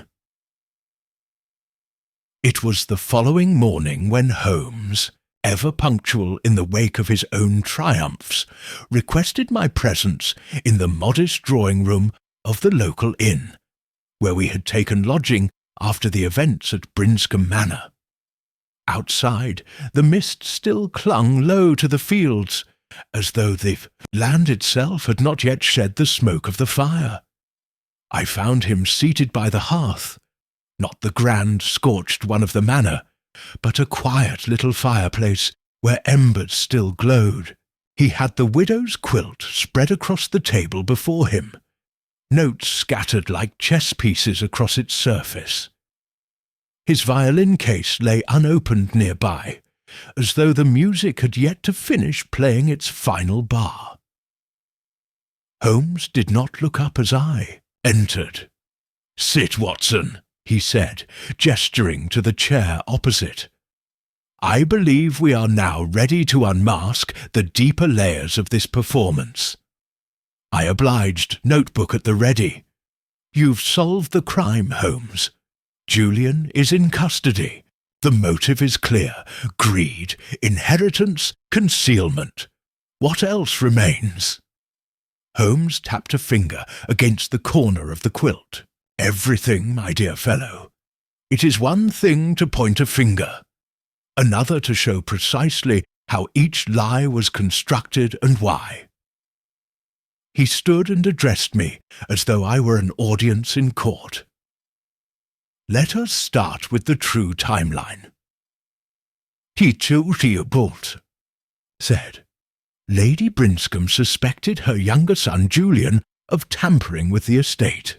After the death of her husband, she discovered alterations in the title documents, land sales approved under dubious authority, secret withdrawals from family trusts. She confronted Julian, and he convinced her it was for the estate's modernization. In truth, he was siphoning funds to cover debts and speculative failures. I scribbled notes furiously as Holmes paced. She sent for Lionel, her elder son, presumed to be abroad in North Africa. He returned in secret, and their reunion was hidden from the staff. Lady Brinscombe began constructing a plan to protect the rightful inheritance. She stitched messages into the quilt, musical phrases encoding locations of hidden documents, instructions, and finally a line that revealed all. Truth lies beneath the fire. Holmes gestured to the burned floorboards. Lionel passed the affidavit and ring to Harville. But Julian, ever watchful, noticed the sudden change in the household. His mother's guarded mood, Harville's increased presence in the drawing room. He grew suspicious. Holmes retrieved a charred timepiece from a side table. He devised the fire to erase the evidence, a self-timed oil lamp, a bottle of spirits, a draped curtain. Together they would burn the one corner of the room where Harville was known to rest. He waited until his mother was asleep. But Harville returned unexpectedly. Perhaps he had forgotten something, I interrupted. But wasn't it Julian's intent only to destroy the papers? Surely not to kill. Holmes paused. That, Watson, is the only thing I remain uncertain of. Whether Julian meant to murder or merely to frighten and silence is lost now. But murder was the result. The body we found, burned almost beyond recognition, was Harville, not Lionel. Julian mistook one for the other, and the tragedy unfolded. He resumed. The quilt was spared, though smoke-damaged. Pettigrew stored it away, too sentimental to discard. The dog, Balthus, watched it all. He barked at Julian only when we uncovered the ring, because until then he still recognized the man as master. It was not betrayal he reacted to. It was revelation. And the cipher? I asked. Holmes smiled. The key was in the music. Each note corresponded to a letter, forming fragmented words. Daphne Brinscombe, who played the piece regularly as a child, noticed oddities. She did not understand them, but the melody felt off. It was Lionel's way of encoding what his mother had begun. When Holmes examined it under magnification, he saw subtle threads of a different dye, forming musical flats and sharps, intended to shift meaning just enough to form letters. He turned toward the window. Together, the embroidery and the remnants of Harville's note provided enough. Julian's falsified deeds were recovered in the lockbox in his rooms, and the financial trail, ledgers hidden in the chapel walls, sealed the rest. Holmes sat again. Watson, what we've uncovered is not merely a crime of opportunity. It is a tragedy of inheritance. A man who could not live in his brother's shadow, and a mother who could not forgive herself for enabling the wrong son. I stared into the embers. And Lionel? Holmes shook his head. Gone. Whether he fled again or met his end elsewhere, I do not know. But he left breadcrumbs behind, and the truth at last has followed them. He leaned back, arms folded behind his head. It is not justice, perhaps, but it is resolution. We sat in silence for a moment. Then he added, almost absent-mindedly, There is a poetry in fire, Watson. It consumes, but it also reveals. The trick is knowing when to fan the flames, and when to let the embers speak. I nodded, and the room fell quiet once more, save for the soft crackling of the hearth. Chapter 17. Outcome and Justice. The late autumn sun broke weakly through the clouded skies as we made our way back to Brinscombe village. Though the fire had left the manor's eastern wing charred and gaping, the rest of the estate remained hauntingly intact. Empty corridors, scorched stonework, and the lingering scent of smoke now mingling with that of damp leaves and morning frost, It felt like a mausoleum for the truth Holmes had exhumed. Inspector Hargrove met us on the gravel path outside the constabulary. His coat was buttoned tight, his expression tighter still. "We've had a breakthrough," he said by way of greeting. Julian Brinscombe cracked in the early hours, said he'd only meant to scare the old man, never to kill, admitted to breaking into the chapel's side vault 2 nights before the fire, took documents from Harville's hands after threatening him. He still insists he didn't realize it was Harville he'd trapped in that wing. Holmes merely nodded. Guilt will play its tricks with memory, but facts are more reliable than regret. Hargrove looked almost apologetic. "The Crown Prosecution Office will take it from here. Given the circumstances, premeditation, financial fraud, destruction of evidence, they're leaning toward murder. Even if he protests intent, the fire was no accident." "Indeed," Holmes murmured. "And the ledger?" "Verified. Signatures. Forged, family funds siphoned, even a land sale to a false buyer. His trail of deceit was wide as it was desperate. I couldn't help but sigh. A brother dead, a loyal steward burned alive, and a man who might have inherited the estate now headed for the gallows." Holmes turned to me as we walked, his expression unreadable. "Evil often wears the clothing of inheritance, Watson. The mantle of expectation can weigh heavier than poverty." As we passed the green, I noticed Daphne Brinscombe sitting quietly on a bench beneath a rowan tree, her gloves folded in her lap. She stood as we approached. "Mr. Holmes, Dr. Watson," she said with a quiet, weary dignity. "I was told Julian confessed." "Yes," Holmes said gently. "Your mother suspected him long before we arrived. But it was her courage, and yours, that allowed the truth to come through." She smiled faintly. "It's strange. I don't feel relieved exactly. Just still, like the house is finally sleeping." I looked to Holmes, expecting one of his curt responses or analytical remarks. Instead, he gave a short bow. "Your family has seen enough awakening for 1 generation, Miss Brinscombe. Let it rest now." We left her there, gazing at the manor through the rising mist. That evening, over a quiet supper at the inn, Holmes finally permitted himself a moment of reflection. The violin lay unopened still. Instead, he poured a modest brandy and sat across from me with a strange calm in his eyes. "You know, Watson," he said, "there's something oddly cyclical about fires. They destroy the superficial, the letters, the paper, the drapery of lies. But the true things, the dog's instincts, a child's melody, the scent of betrayal, those remain. They survive." I laid down my fork. "You mean the intangible? I mean the essential," he said simply. "Even a cipher must be stitched into something, be it linen or loyalty." He rose then and moved to the window, gazing out into the empty street. "Julian will face justice.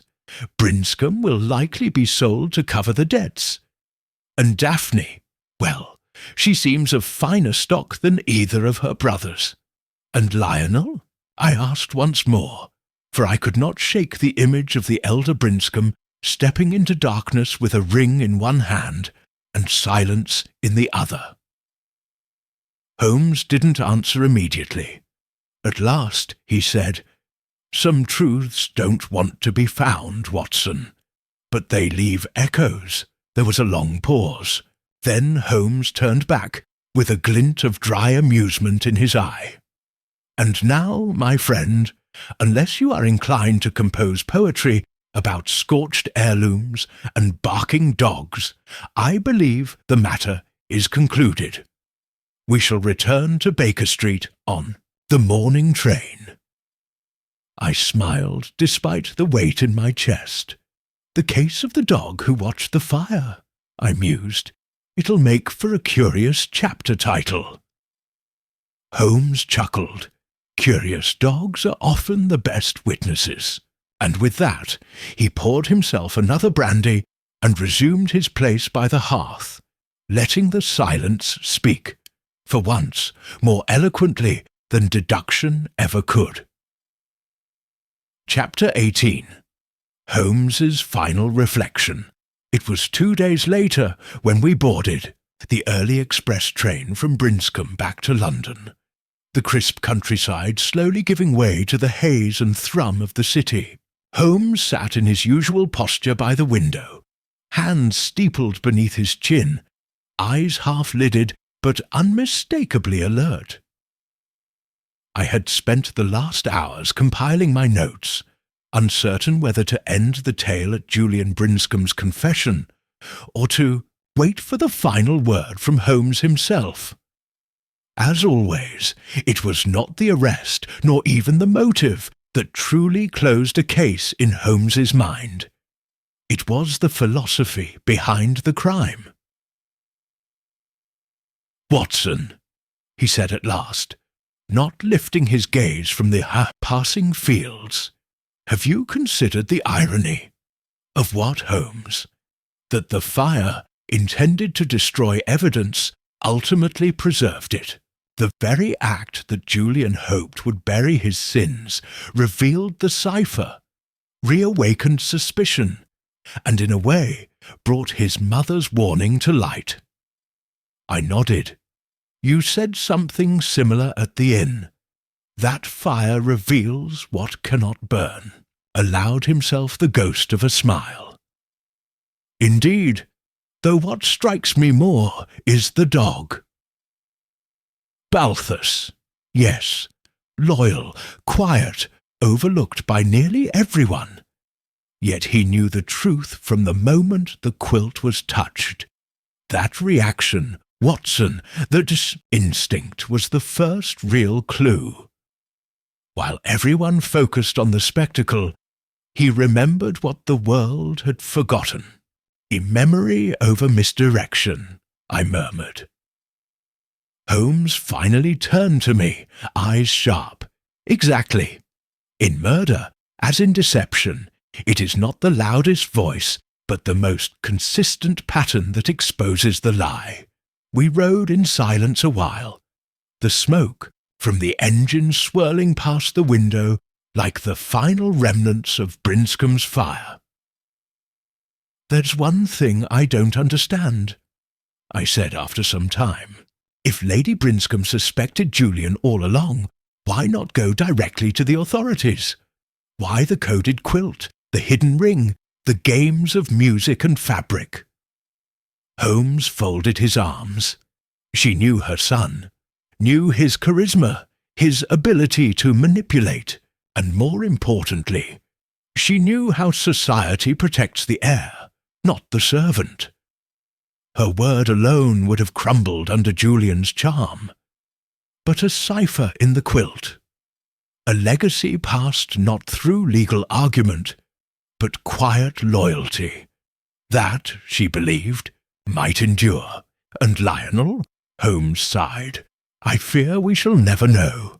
Whether he escaped, was silenced, or simply chose exile, he leaves behind only the shadow of a better man. One who, in the end, chose truth over title." As the train began to slow into Paddington, Holmes leaned forward. "This was never a case of proving guilt, Watson. It was about navigating through a landscape of half-truths, where every witness believed a different version of the fire. Pettigrew thought it was madness. Daphne feared it was vengeance. Julian claimed innocence cloaked in duty. But only one voice never lied. "The dog," I said. Holmes nodded. "Precisely." We disembarked into the cold London air. the crowds thick and oblivious to the mystery that had just unravelled in their countryside. As we stepped into the waiting hansom cab, I turned once more to Holmes. "Will you write to Daphne?" "No," he said simply. "She knows all she needs. The estate will fall, but the memory of her mother's quiet war for truth will not. Let that be her inheritance." The cab clattered off toward Baker Street, and Holmes grew contemplative once again, fingers idly tracing the handle of his cane. Before long, he spoke. "There is a peculiar satisfaction in solving a riddle, Watson. But there is an even greater humility in realizing that some riddles persist, not in their difficulty, but in the silence they leave behind." And with that final remark, Sherlock Holmes fell silent, the city rising to meet us, and the memory of the fire, the cipher, and the ever-watchful dog fading into the fog behind us, forever etched as always into the pages of my mind.